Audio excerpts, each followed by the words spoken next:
मैं धीरज सिंह आप लोगों का आस्था एजुकेशन के यूट्यूब चैनल पर स्वागत करता हूं। ये ऐसा समय है कि जब जीवन बचा रह जाए तो इसी जीवन को सफलता मान लिया जाए। ऐसा समय चल रहा है कि लोगों की जान यदि बची है ना, तो लोग इसी को सफलता के मापदंड से कंपेयर कर पा रहे हैं। क्योंकि आजकल की जो स्थिति है, इतना लोगों के अंदर डर बैठ गया है कि आज रात में सोए कल उठ पाएंगे कि नहीं। इतनी स्थिति खराब हो चुकी है। इसमें किसी की दोष नहीं है। बहुत लोग किसी और की दोष निकाल रहे हैं, किसी सरकार की दोष निकाल रहे हैं। ऐसा कुछ नहीं है। मैं आपको एक एग्जांपल देता हूं। अगर मान लीजिए कल को आपके घर में 1 किलो आलू की खपत है या 2 किलो आलू की खपत है।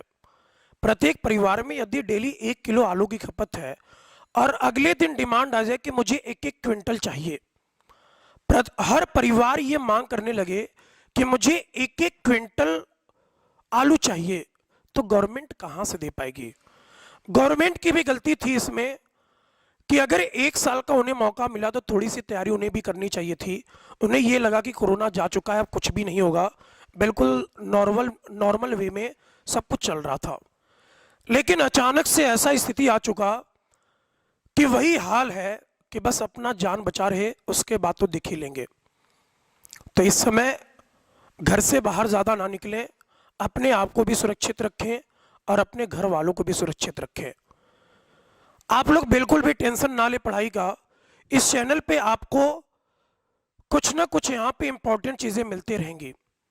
आप जब भी एग्ज़ाम देने जाएंगे ना, तो यहाँ से कुछ ना कुछ क्वेश्चन आपको मिलेगा। कुछ नहीं, बहुत सारे क्वेश्चन मिलेंगे। बस आप ईमानदारी से पढ़ते रहिए और ईमानदारी से नियमों का पालन करें, जो भी कोरोना के नियम आए हुए हैं। फालतू के घर से बिल्कुल भी नहीं निकलना है। केवल आपको इस समय पढ़ाई करना है और घर में रहना है। तो इन्हीं शब्दों के साथ मैं आज की क्लास स्टार्ट करता हूं। आज मैं आपको 2 टाइप के क्वेश्चन सिखाऊंगा कि कभी भी ट्रिग्नोमेट्री बेस्ड पे डोमेन कैसे पूछेगा या फिर रेंज कैसे पूछेगा। फंक्शन चैप्टर के 2 कॉन्सेप्ट में सिखाऊंगा कि जब भी आप एग्जाम देने जाएंगे और अगर ट्रिग्नोमेट्री से क्वेश्चन आया फंक्शन में, तो 2 टाइप से क्वेश्चन आ सकता है। या तो आपसे डोमेन पूछेगा या फिर आपसे रेंज पूछेगा। तो पहले हम लोग डोमेन की बात कर लेते हैं कि आपके एग्जाम में ट्रिग्नोमेट्री से डोमेन कैसे पूछेगा। उस डोमेन को बिल्कुल आराम से समझेंगे। पहले कुछ प्रक्रिया है, उसको आराम से समझते हैं कि इस डोमेन का मतलब क्या है। हम पहले डोमेन का मतलब समझेंगे। डोमेन को हिंदी में परास बोलते हैं। डोमेन को हिंदी में परास बोलते हैं। तो अगर आपसे ट्रिग्नोमेट्री का डोमेन पूछे, किसी भी ट्रिग्नोमेट्री फंक्शन का, तो आपको ये चीज आपको पता होनी चाहिए। अगर आपको क्वाड्रेंट के बारे में पता है ना, तो आप क्वेश्चन बहुत जल्दी से वहां पे कर पाएंगे। तो आपको ये चीज पता होना चाहिए। ध्यान से समझिएगा। पॉजिटिव एक्स पे एंगल होता है 0 डिग्री। 0 से आप वाई एक्सिस पर पहुंचेंगे तो यहां पे एंगल 90 डिग्री। नेगेटिव एक्स पे एंगल होता है पाई और नेगेटिव वाई एक्सिस पर एंगल होता है 3π/2। अगर फिर से आप घूमेंगे तो 270 + 90 = 360 और 360 को रेडियन में लिखते हैं 2π। ये कुछ भी नहीं है, ये एक क्वाड्रेंट है। 0 डिग्री, 90 डिग्री, 180 डिग्री, 270 डिग्री और आगे 360। बस मैंने इस चीज को रेडियन में लिखा हुआ है। रेडियन में हमने लिखा हुआ है। अब आपको इतनी सी बात पता है कि 0 से 90 के बीच में, यानी पहले क्वाड्रेंट में, सारे फंक्शन पॉजिटिव होते हैं। 0 से 90 के बीच में, यानी कि पहले क्वाड्रेंट में, सारे फंक्शन पॉजिटिव। 90 से 180 यानी कि दूसरा क्वाड्रेंट। दूसरे क्वाड्रेंट में आपका 2 फंक्शन पॉजिटिव होता है। एक होता है साइन और दूसरा फंक्शन आपका होगा कॉसेक। पाई से 3π/2 को हम लोग तीसरा क्वाड्रेंट बोलते हैं और तीसरे क्वाड्रेंट में भी दो फंक्शन पॉजिटिव, एक तो पहला tan और दूसरा आपका क्या होगा cot। 270 से 360 के बीच में चौथा क्वाड्रेंट बोलते हैं, और चौथे क्वाड्रेंट में आपका पॉजिटिव होता है cos और sec। अगर आपको इतनी चीजें पता है ना, तो आप ट्रिग्नोमेट्री के क्वेश्चन बिल्कुल आराम से कर लेंगे। ट्रिग्नोमेट्री बेस्ड के जितने भी डोमेन के क्वेश्चन आएंगे आप बहुत आराम से कर लेंगे। तो चलते हैं हम एग्जाम्पल से आपको बताते हैं कि एग्जाम्पल आपके एग्जाम में कैसे क्वेश्चन आएंगे। आप देखिएगा यहाँ पे आपसे ऐसे पूछेगा कि फाइंड द डोमेन ऑफ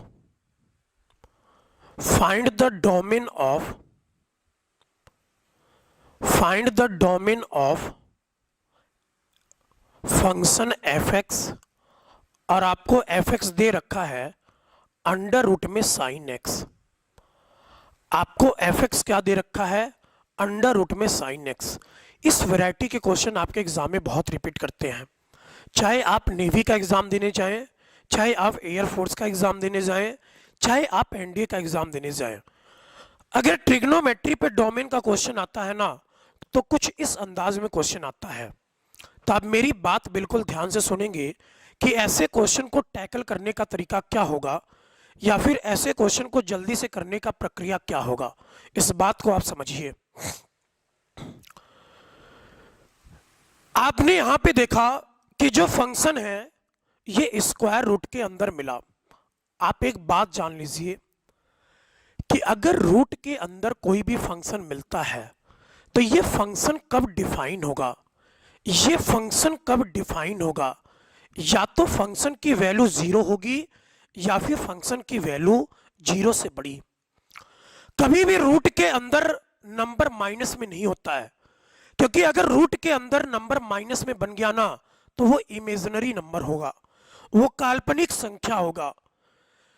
लेकिन डोमेन ये कहता है कि फंक्शन कहां पर डिफाइन है, या फिर फंक्शन का ऐसा क्या नेचर होगा कि वो फंक्शन डिफाइन होगा।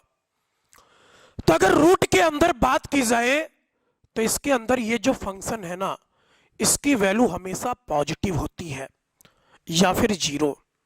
कभी भी रूट के अंदर फंक्शन माइनस में नहीं होता है, रूट के अंदर फंक्शन हमेशा प्लस या फिर 0 के बराबर। तो देखिए क्वेश्चन खत्म। ये बात आपको पकड़ना था, और ऐसा नहीं कि ये केवल यहीं पर काम करेगा, ये आप अलजेब्रिक फंक्शन में भी अप्लाई कर सकते हैं, बहुत जगह आप अप्लाई कर सकते हैं, लॉगरिथम फंक्शन में भी अप्लाई कर सकते हैं। तो इस बात को ध्यान से समझना है। तो आपसे क्वेश्चन ये पूछा कि रूट साइन एक्स का डोमेन बताइए, रूट साइन एक्स का डोमेन। तो करते हैं, देखो आपको फंक्शन मिला साइन एक्स और रूट के अंदर है। साइन एक्स की वैल्यू या तो 0 के बराबर होगा या फिर 0 से बड़ा होगा। साइन एक्स की वैल्यू या तो 0 के बराबर होगा या फिर 0 से बड़ा होगा। और आपसे डोमेन पूछा, डोमेन का मतलब है कि एक्स का इंटरवल आपको बताना है। डोमेन का मतलब यह है कि आपको एक्स का इंटरवल बताना है। ध्यान से मेरी बात सुनो, साइन एक्स की पॉजिटिव वाला इंटरवल लेना है, साइन एक्स का पॉजिटिव वाला इंटरवल लेना है, क्योंकि ये 0 से बड़ा है। तो आप खुद ही बताइए कि साइन एक्स कहां कहां पे प्लस होता है। एक तो पहले क्वाड्रेंट में और दूसरे क्वाड्रेंट में। साइन एक्स 2 क्वाड्रेंट में पॉजिटिव होता है, एक तो पहले क्वाड्रेंट में और दूसरा आपका होगा दूसरा क्वाड्रेंट। तो आप डायरेक्ट यहां से ये बोलेंगे कि पहले और दूसरे में साइन पॉजिटिव होता है। तो देखो साइन का डोमेन 0 से पाई, साइन का डोमेन क्या बना? 0 से पाई। साइन का डोमेन क्या बना? 0 से पाई। तो ये जो फंक्शन था ना, इसका डोमेन है 0 से पाई। आप एक एक एग्जांपल और समझिए और अच्छे से आपको ये कॉन्सेप्ट क्लियर होगा। एग्जाम में यहां से क्वेश्चन बहुत आते हैं, बस केवल आपको ट्रिग्नोमेट्री का क्वाड्रेंट ध्यान रखना है। Find the domain of under root में 10x, मैंने रूट के अंदर लिखा 10x। जब आपने रूट के अंदर 10x लिखा, और रूट के अंदर फंक्शन कब डिफाइन होता है? जब फंक्शन की वैल्यू 0 से बड़ी हो या फिर फंक्शन की वैल्यू 0 के बराबर। रूट के अंदर कभी भी फंक्शन मिले ना, तो उसके लिए दो कंडीशन है, या तो वो पॉजिटिव इंटीजर होगा, पॉजिटिव इंटीजर का मतलब 0 से बड़ा, या फिर 0 के बराबर होगा। तो जब रूट के अंदर 10x मिला ना, तो 10x का नेचर या तो 0 से बड़ा होगा या फिर 0 के बराबर होगा। अब आप खुद ही देखिए, मुझे 10x का वो इंटरवल लेना है जिस इंटरवल में 10 तुम्हारा प्लस होता है, और डोमेन का मतलब होता है x का मान निकालना। आप ध्यान से देखिए, आप ध्यान से देखिएगा कि 10x कहां पर पॉजिटिव होता है। 10x आपका दो क्वाड्रेंट में पॉजिटिव होता है, एक तो पहले क्वाड्रेंट में और तीसरे क्वाड्रेंट में। 10x आपका दो चतुर्थांश में पॉजिटिव होता है, एक तो पहले चतुर्थांश में और तीसरे चतुर्थांश में। जब आप पहले चतुर्थांश का इंटरवल लिखेंगे ना, तो देखो पहले चतुर्थांश का इंटरवल क्या है, 0 से π/2। पहले क्वाड्रेंट का इंटरवल है 0 से π/2। अभी आगे एक इंटरवल और मिलेगा, तो हमने इस इंटरवल को जोड़ने के लिए यूनियन लगा दिया, हमने इस इंटरवल को जोड़ने के लिए यूनियन लगा दिया। अब तीसरे क्वाड्रेंट का इंटरवल आप कैसे लिखेंगे? तीसरे क्वाड्रेंट का इंटरवल होगा पाई से 3π/2, तो हमारा जवाब होगा यहां पे पाई से 3π/2। हमारा जवाब क्या होगा? पाई से 3π/2। तो ये जो आपका फाइनल आंसर है, यही आपका डोमेन है। केवल एक लाइन में आंसर आएगा। अगर आपको क्वाड्रेंट के बारे में पता है, अगर आपको चतुर्थांश के बारे में पता है, तो ऐसे क्वेश्चन का जवाब केवल चतुर्थांश से आप एक लाइन में दे सकते हैं। तो मैं उम्मीद करता हूं कि आपको यह कॉन्सेप्ट समझ में आया होगा। एक क्वेश्चन मैं और करा देता हूं कि आपके एग्जाम में थोड़ा सा कंफ्यूज कहां पे कर सकता है। अगर एग्जाम में क्वेश्चन आपके आएगा तो ये थोड़ा सा कहां पे कंफ्यूज कर सकता है। एक छोटा सा एग्जांपल और देखिए, मैंने यहां पर लिखा cos x, हमने रूट के अंदर लिखा cos x। अगर रूट के अंदर cos x मिला, तो cos x की वैल्यू या तो 0 के बराबर होगा या फिर 0 से बड़ी होगी। फिर से आपको पॉजिटिव वाला केस देखना है, फिर से आपको पॉजिटिव वाला केस देखना है कि cos कहां कहां पर प्लस होता है। तो आप ये बोलेंगे कि एक तो पहले क्वाड्रेंट में प्लस होता है और एक चौथे क्वाड्रेंट में। तो डोमेन निकालने के लिए आपको x का नेचर चेंज करना पड़ेगा, x का नेचर चेक करना होगा। देखिए यहां पे cos पहले क्वाड्रेंट में पॉजिटिव होता है और फिर चौथे क्वाड्रेंट में। पहले क्वाड्रेंट के लिए आप इंटरवल क्या लिखेंगे? तो आपका जवाब होगा 0 से π/2। आपका जवाब होगा 0 से π/2। अभी एक चतुर्थांश और है, चौथे चतुर्थांश को भी लिखना है, तो इसको जोड़ने के लिए आपको यूनियन लगाना है। तो देखिए यहां पे चौथे चतुर्थांश को आप कैसे लिखेंगे? 3π/2 से 2π, 3π/2 से 2π। तो अगले इंटरवल के लिए आप ऐसे लिखेंगे 3π/2 से 2π। यही आपका फाइनल आंसर है। तो अंडर रूट cos x का डोमेन क्या है? 0 से π/2 यूनियन 3π/2 से 2π। इसका एक जवाब और हो सकता है, उस जवाब को समझने की कोशिश करना, उस जवाब को समझने की कोशिश करना।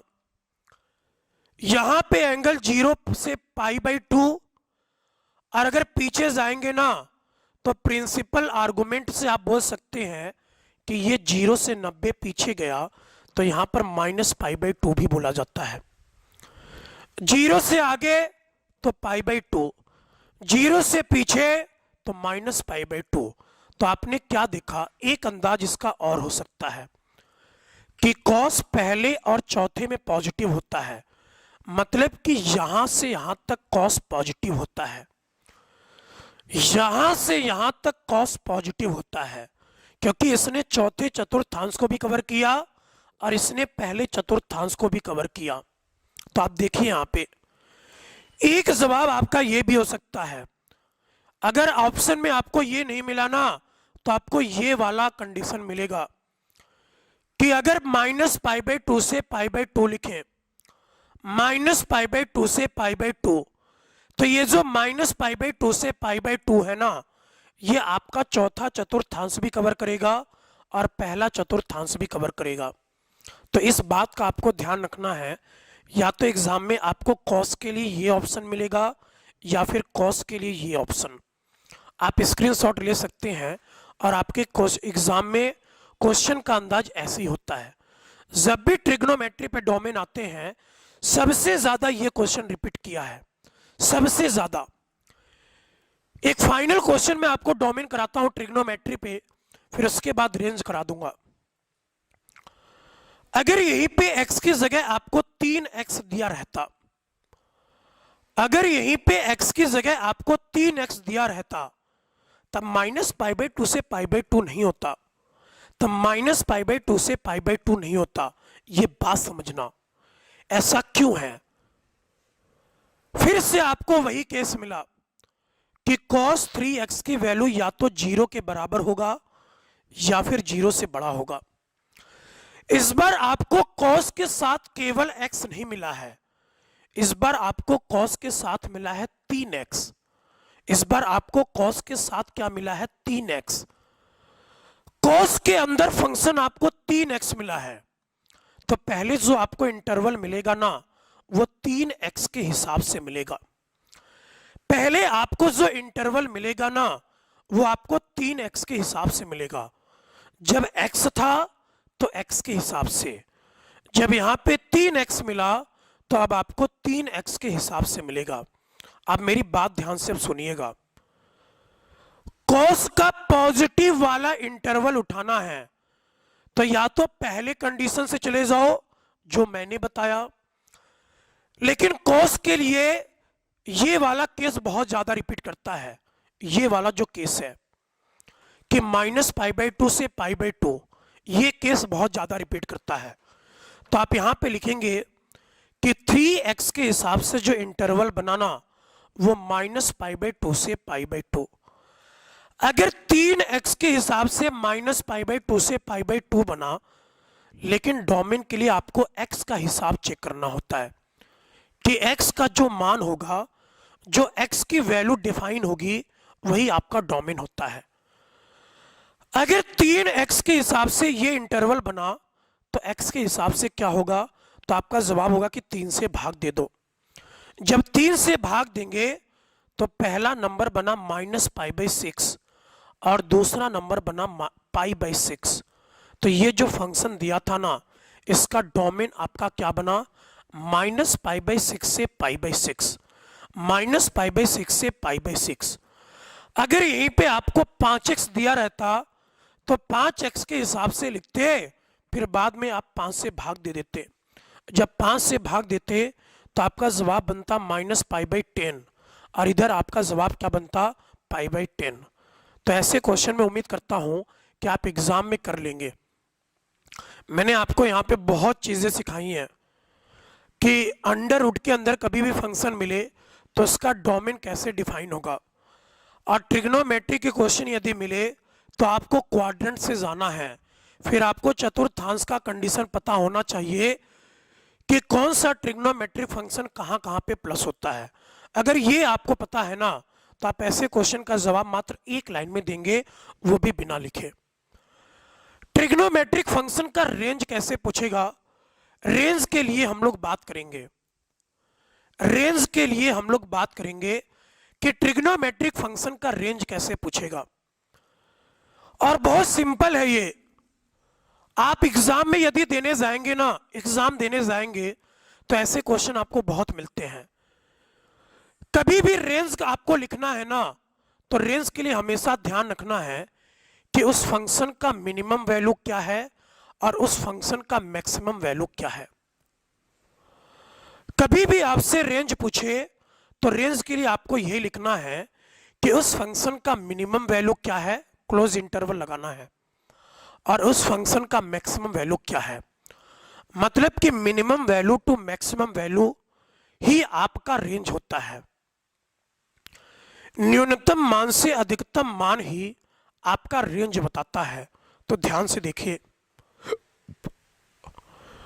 जब आपके एग्जाम में क्वेश्चन आएंगे ना, तो ये कुछ केस आपको पता होने चाहिए कि अगर मैं आपसे साइन एक्स का रेंज पूछूं तो आपका जवाब होगा -1 से 1। साइन एक्स का रेंज होता है -1 से 1। अगर मैं आपसे कॉस एक्स का रेंज पूछूं ना, तो आपका जवाब होगा -1 से 1। अगर मैं आपसे कॉस एक्स का रेंज पूछूं तो आपका जवाब होगा -1 से 1।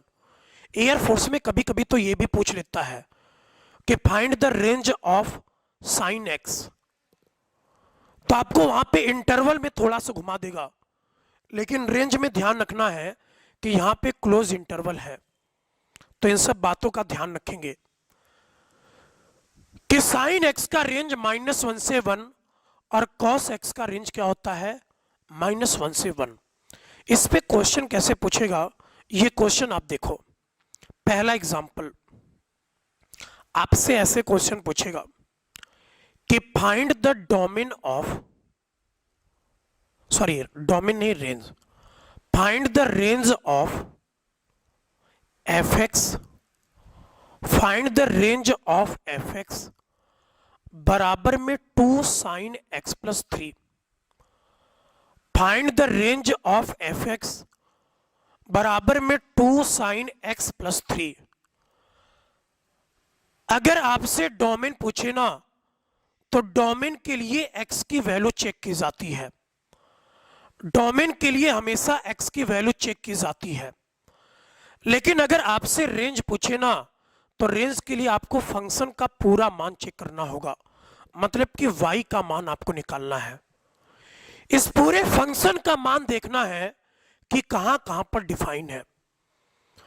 डोमेन के लिए केवल x देखना है, और रेंज के लिए आपको पूरा फंक्शन देखना है कि ये पूरा फंक्शन कहां पर डिफाइन है। तो मैंने आपको रेंज का मतलब समझाया कि मिनिमम टू मैक्सिमम। तो कुल मिला के आपको इस फंक्शन का मिनिमम वैल्यू निकालना है और इस फंक्शन का मैक्सिमम वैल्यू निकालना है। कुल मिला के आपको इस फंक्शन का मिनिमम वैल्यू निकालना है और मैक्सिमम वैल्यू निकालना है। तो मैंने आपको इसीलिए ये बताया कि क्वेश्चन एग्जाम में तो ऐसे पूछेगा, लेकिन आपको ये ध्यान रखना है, ये ध्यान रखना है, साइन एक्स की मिनिमम वैल्यू होती है -1, क्योंकि आपको इस फंक्शन का मिनिमम वैल्यू निकालना है। तो साइन को मिनिमम करना होगा, क्योंकि ये दोनों नंबर तो फिक्स होंगे, आप इनमें कोई भी बदलाव नहीं कर सकते। केवल साइन एक्स डिसाइड कर पाएगा कि इस फंक्शन का मिनिमम वैल्यू क्या है और इस फंक्शन का मैक्सिमम वैल्यू क्या है। तो आपने ये बोला कि साइन एक्स का मिनिमम वैल्यू -1 है, तो देखो मैंने -1 रखा। 2 गुने -1 बराबर -2, और -2 + 3 बराबर कितना होगा, 1 होगा। -2 + 3 बराबर 1। अगर ए पे मैक्सिमम वैल्यू निकालेंगे ना, तो साइन एक्स का मैक्सिमम वैल्यू होता है 1। साइन एक्स का मैक्सिमम वैल्यू होता है 1। तो 2 गुने 1 बराबर 2, और 2 + 3 बराबर 5। इसका मतलब कि इस पूरे फंक्शन का रेंज क्या है, 1 से 5 तक। इस पूरे फंक्शन का रेंज क्या है, 1 से 5 तक। तो आपको ये बात ध्यान रखनी है। एक एग्जाम्पल मैं और कराता हूं कि आपके एग्जाम में और कैसे कंफ्यूज कर सकता है। एक वैरायटी यहां से और बहुत ज्यादा रिपीट करेगा, वो मैं आपको भी सिखा रहा हूं। अगर मान लो आपसे ये पूछ ले कि find the range of function 4 sine x और -3, 4 साइन एक्स और -3, आपसे ये क्वेश्चन पूछ ले, तो देखो आपका जवाब क्या होगा। पहले आपको मिनिमम और मैक्सिमम वैल्यू चेक करना है। मिनिमम और मैक्सिमम वैल्यू निकाल लिए तो रेंज बहुत आसान बनेगा। ध्यान से देखना आप, इस फंक्शन का आपको मिनिमम वैल्यू निकालना है, तो मिनिमम वैल्यू करने के लिए आपको साइन एक्स का न्यूनतम मान रखना होगा, और साइन एक्स का न्यूनतम मान -1। तो -1 रखने पर देखो क्या बना कि 4 गुने -1 बराबर -4, और -4 -3 बराबर कितना, -7। तो मिनिमम वैल्यू बना -1/7। अगर आपसे यहां पे मैक्सिमम वैल्यू पूछे, मिनिमम टू मैक्सिमम ही रेंज होता है, तो ये चीज आपको ध्यान रखना है। मैक्सिमम वैल्यू पूछे तो आपको साइन एक्स का मैक्सिमम वैल्यू रखना है, और साइन एक्स का मैक्सिमम वैल्यू क्या होता है, 1। तो हमने यहां पर 1 रखा। तो देखो 4 गुने 1 बराबर 4, और 4 -3 बराबर कितना बना, 1। जब नीचे भी 1 है और ऊपर भी 1 है, तो फाइनल जवाब आपका क्या है, -1/7 से 1 तक, -1/7 से 1 तक। अगर आप एनडीए का एग्जाम देने जाएंगे ना, तो हो सकता है कि इतना आसान भी क्वेश्चन ना आए। एनडीए में ये वाला वैरायटी बहुत ज्यादा रिपीट किया है, एनडीए में सबसे ज्यादा वैरायटी यही रिपीट किया है कि अगर मैं आपसे ये बोलूं कि a sin x और प्लस में b cos x, इसका मिनिमम वैल्यू बता दो, तो बहुत लोगों को पता होगा, लेकिन जब हम लोग क्लास में पढ़ाते हैं ना, तो इन सभी का प्रूफ बताते हैं। लेकिन आपको यहाँ पे थोड़ा सा रिजल्ट ध्यान रखना है, फिर क्वेश्चन बहुत आसानी से बनेगा। अगर मिनिमम वैल्यू पूछे तो मिनिमम वैल्यू के लिए करना है माइनस ऑफ अंडर रूट में a² प्लस b²। अगर आपसे मैक्सिमम वैल्यू पूछे ना, तो केवल माइनस की जगह प्लस लगा देना है, केवल माइनस की जगह आपको क्या लगा देना है, प्लस। अगर ये वाला वैरायटी आपको मिले तो मिनिमम वैल्यू आपको लिखना है माइनस ऑफ अंडर रूट में a² plus b²। Maximum value पूछे तो प्लस ऑफ अंडर रूट में a² प्लस b²। तो आपसे देखो कैसे पूछेगा, मान लो कोई भी फंक्शन आपको दे दिया कि साइन एक्स, अभी बहुत सिंपल लिख रहा हूं, sign x plus cos x, इसका रेंज बताइए। तो रेंज का मतलब यही होता है कि इस फंक्शन का मिनिमम वैल्यू क्या है और इस फंक्शन का मैक्सिमम वैल्यू क्या है। तो देखो ये इसी वैरायटी पर है, ये इसी वैरायटी पर है कि कभी भी आपको ये वाला वैरायटी मिले तो आपको वो रिजल्ट पता होना चाहिए। अगर इस फंक्शन का मिनिमम वैल्यू निकालेंगे तो आपका जवाब होगा कि a का भी मान 1 है और b का भी मान कितना है, 1 है।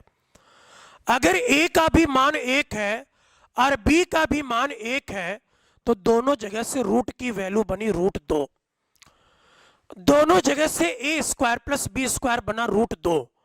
जब दोनों जगह से √2 बनाना, इसका मतलब कि मिनिमम होगा -√2 और मैक्सिमम होगा आपका +√2। तो अगर कभी भी इस फंक्शन का रेंज पूछे तो आपका जवाब यही होना चाहिए कि -√2 से √2। लेकिन एनडीए के एग्जाम में ये थोड़ा सा घुमाता है, और ये कैसे घुमाएगा इस बात को समझना। मान लो आपको फंक्शन दिया कि f(x) बराबर 3 sin x और माइनस में 4 cos x, और इधर है प्लस में 7। आपसे इस क्वेश्चन का रेंज पूछे तो रेंज के लिए पहले आपको इसका मिनिमम वैल्यू निकालना होगा, पहले आपको इसका मिनिमम वैल्यू और मैक्सिमम वैल्यू निकालना है। तो आप खुद ही देखिए, चाहे यहां पे प्लस माइनस कुछ भी हो, a का मान 3 है और b का मान 4 है। अगर a का मान 3 और b का मान 4, तो देखो 3 का वर्ग 9 और 4 का वर्ग 16, तो 16 + 9 बराबर 25, और 25 का स्क्वायर रूट क्या होता है, 5। 25 का स्क्वायर रूट 5। तो मिनिमम वैल्यू तो होगा यहाँ पे -5 और मैक्सिमम वैल्यू कितना होगा, +5। लेकिन एग्जाम में जल्दीबाजी में केवल इसी का मिनिमम और मैक्सिमम नहीं रखना है, क्योंकि आपसे पूरे फंक्शन का रेंज पूछा है। तो पूरे फंक्शन का रेंज निकालने के लिए पहले आपको -5 + 7 करना होगा, मिनिमम वैल्यू के लिए 7 करना है। तो देखिए यहाँ पे, तो जब -5 रखेंगे ना, तो -5 + 7 = 2। इसका मतलब कि मिनिमम वैल्यू आपका 2 है। अगर आपसे मैक्सिमम वैल्यू पूछे ना, तो देखो इसकी मैक्सिमम वैल्यू 5 और 5 + 7 बराबर कितना बना, 12। तो इस फंक्शन का फाइनल रेंज कितना है, 2 से 12। इस फंक्शन का फाइनल रेंज कितना है, 2 से 12। तो आज की क्लास में मैंने तुम्हें दो बहुत इंपॉर्टेंट चीज पढ़ाया है कि जीवन में कभी भी ट्रिग्नोमेट्री के या तो आपसे डोमेन पूछे या फिर आपसे रेंज पूछे। अगर डोमेन पूछेगा तो आपको क्वाड्रेंट के बारे में पता होना चाहिए। अगर आपसे रेंज पूछेगा तो ऐसे केस आपको पता होने चाहिए। तो आप एक एक लाइन में जवाब वहां पर दे देंगे कि इस फंक्शन का डोमेन क्या है और इस फंक्शन का रेंज क्या है। तो इस वीडियो में इतना ही। अपना भी ख्याल रखें और अपने परिवार वालों का भी ख्याल रखें, क्योंकि ऐसा दौर ना तो हमने कभी देखा है और ना किसी ने कभी देखा होगा। और भगवान से यही विनती है कि ऐसा दौर आगे कभी आए भी ना। जितनी जल्दी ये दौर खत्म हो जाए ना, उतनी जल्दी लोगों का जीवन बहुत आसानी से चलेगा। तो इस वीडियो में इतना ही। आप ऐसे चीजों का एंजॉय लेते रहिए। जय हिंद, जय भारत।